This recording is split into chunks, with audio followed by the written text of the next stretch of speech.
Të punësuarit nëpër kompanitë e lojrave të fatit protestuan para kuvendit. Shoqatat e tyre organizuan disa herë protest kundër propozim ligjit të bigjozit e basteve sportive. Thonë se nëse miratohet ligji i ri për lojrat e fatit do të dëmtojë një sektor ekonomik me më shumë se 10.000 të punësuar, i cili sipas përfaqësuesve të APIS dhe ASOM është punëdhënësi më i madh privat në vend, nga e cila varen mbi 350 milionë euro të ardhura vjetore buxhetore.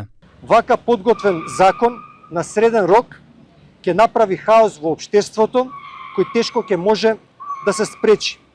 Затоа сметаме дека е неопходно во законодавниот дом да ги соочиме аргументите и најважно се јавноста да добие точна представа за тоа каква штета ќе предизвика усвојувањето на овој предлог закон.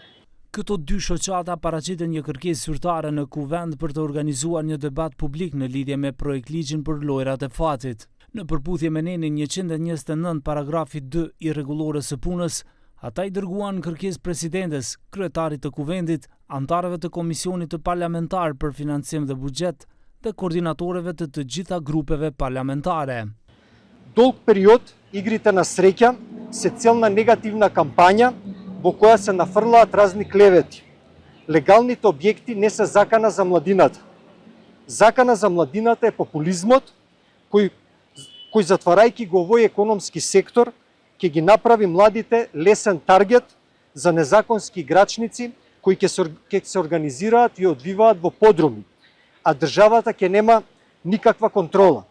Përmes kësaj protesta ata kundërshtojnë propozim ligjin e ri që parashikon distancë prej 500 metrash të kazinove dhe pastoreve dhe të gjitha formave të tjera të kumarit, nga shkollat fillore dhe të mesme, si dhe nga objektet fetare. Ana tjetër, organizatat anti-bigjoz kanë pasur protesta të vazhdueshme që objektet e kumarit të largohen plotësisht nga qytetet dhe të vendosen në periferi, sikurse në disa vende të tjera dhe sipas standardeve të jenë të integruara vetëm në objektet hotelierike.